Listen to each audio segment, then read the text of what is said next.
تورال کی بودن؟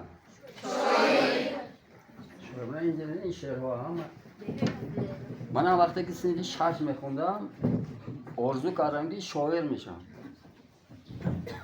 ولی با اون دانش و با اون استعداد که بود شاعر نشدم. شعرهای ساده و ساده لوحانه که بعد مهنت کردم تا جای امروز شاعر شدم. روزی اتفاق نیستنده هستم، 4-5 کتابم چاپ شده است.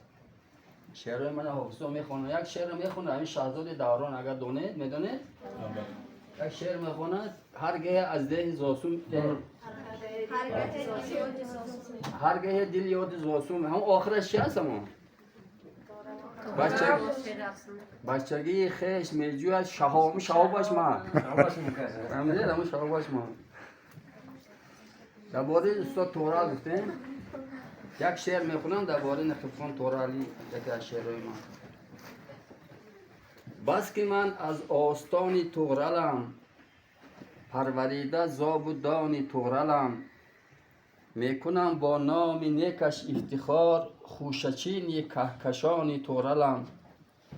میروم زین ره که او پیموده است پیرو شعر روان تورالم. زان که میراثی است از او خامه‌ام، ما هم از اولاد تورال داشتیم. زان که میراثی است از او خامه‌ام، من دوام داستان تورالم. میکنم مانند او نقبی سخن ذره از زرفشان تورالم. خودگدازی را از او آموختم یک شهاب از آسمان تورالم. شهاب همون ستاره های پرانه که خرسک زده تو خشمان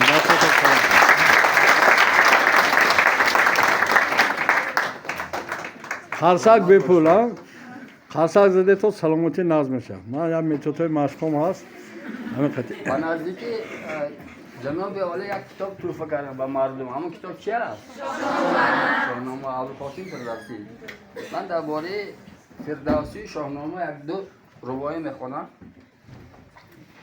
شیشه خودنمای من ایران، ریشه و متکای من ایران، ره به سوی بقای من ایران، شاد بادا روان فردوسی. گلشنی فارسی شاهنامه، گلخنی فارسی شاهنامه، مخزنی فارسی شاهنامه، جوشنی فارسی شاهنامه، شاهنامه شناسنامه ماست. همین شاهنامه تاریخ گذشته ما، شاهنامه آمده